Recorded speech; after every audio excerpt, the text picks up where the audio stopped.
বেআইনিভাবে দিনে দুপুরে প্রকাশ্যে অবৈধভাবে মাটি কেটে চলেছে চাষের জমিতে কিছু মাটি মাফিয়ারা।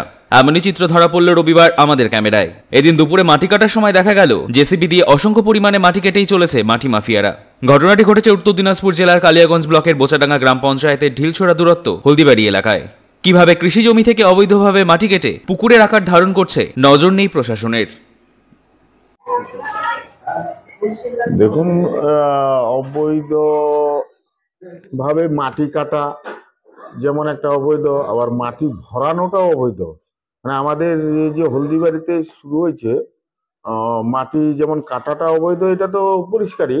আবার কি হচ্ছে, চাষযোগ্য জমিগুলোকে অনেকে নিয়ে সেটাকে বিএলআরও অফিসে হোক বা যে দপ্তরের মাধ্যমে হোক, ওটাকে কারখানায় কনভার্ট করে এলাকার কৃষকদের একটা বেকায়দায় ফেলে তাদের জমিগুলো সব কম দামে নেওয়া বা বেশি দামে নেওয়া।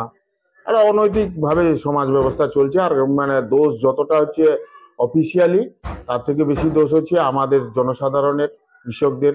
কেউ কোনো প্রতিবাদ করবে না। প্রতিবাদ বলে কিরকম মুখে চায়ের দোকানে গল্প করলে তো হবে না।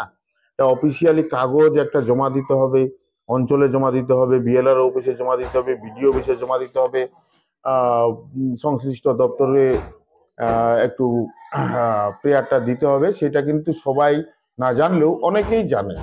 নামটা আমার হয়তো জানা নেই, কিন্তু যদি কেউ কেটে থাকে তাহলে সেটা নিশ্চয়ই আমাদের এলাকার লোকের উচিত বিএলআর অফিসে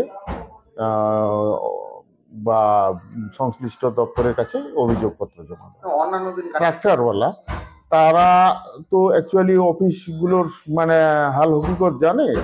যদি কোনো কৃষক কেটে থাকে তাহলে তো তারা ওরকম মাটি মাফিয়া নয়। মাটি মাফিয়া হচ্ছে যারা মানে ট্রাক্টর চালায়। এই ক্ষেত্রে যে মানে পুকুর কাটতেছে যদি কৃষক লোক হয়, তার থেকে দোষী বেশি হচ্ছে যারা মাটি মাফিয়া। মানে যে হয়তো নিজের জন্য কাটতেছে, নিজের পুকুর বাড়ানোর জন্য কাটতেছে, তার থেকে বেশি দোষী হচ্ছে যে মাটিটাকে খরিদ করে নিয়েছে এবং বাজারে ও চড়া দামে বিক্রি করছে। তাদের সঙ্গে একটা যোগসাজশ সংশ্লিষ্ট দপ্তরের থাকার উজ্জ্বল সম্ভাবনা। দেখুন, বিষয়টা তো ভালো মতো আমি জানি না। অবৈধ মানে আমাদের মাটি কাটানো হচ্ছে, এই বিষয়টা আমাদেরকে দেখতে হবে। আর রাস্তা তো আমাদের প্রচুর পরিমাণে খারাপই হয়ে যাচ্ছে। এই নিয়ে আমাদের আরও একটু বেশি করে দেখাশোনা দরকার। আর রাস্তা তো খারাপ হলে আবার রাস্তা নিয়েও প্রবলেম করবে। শনিবার রবিবার অফিস তো বন্ধ থাকে। এবার আমাকে অফিস যেদিন খোলা থাকবে সেদিনই আমাকে দেখতে হবে, গিয়ে দেখবো, দেখে নিয়ে আশেপাশে বাড়ির লোকের সাথে মানে ওদেরকে নিয়ে একটু ওদের মুখে শুনিয়ে নিয়ে বলবো যে কী ব্যাপার, কবে কবে মাটি কাটা হচ্ছে, কেন অফিস যেদিন খোলা থাকে সেদিন কেন কাটা হয় না, অফিস বন্ধ সময় কেন কাটা হচ্ছে। আপনি কি প্রশাসনের দ্বারস্থ হবেন? সিদ্ধান্ত সে আমাদের প্রয়োজনে দেখতে হবে।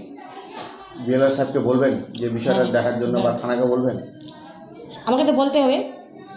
এবার আমি দেখবো, দেখে ওনাদেরকে নিয়ে আমি একটু আলোচনা করব, সবাইকে নিয়ে আমাকে দেখতে হবে। এই জায়গাটা কার দাদা? কিরা ওটা বলতে পারবো না আমি। আপনি এখানে কি করতেছেন? এখানে আসছি আমি জিসিবি হেল্পার। JCB helper? কার মাটিটা কোথায় যাচ্ছে? মাটিটা বলতে পারবো না কোথায় যাচ্ছে। জায়গাটা কার? জায়গাটা বলতে পারবো না তো। তাহলে আপনার জিসিবি হেল্পার তো, তাহলে আমি শুনছি কি। কালিয়াগঞ্জ থেকে ভাস্কর রয়ের রিপোর্ট, কুলিক নিউজ।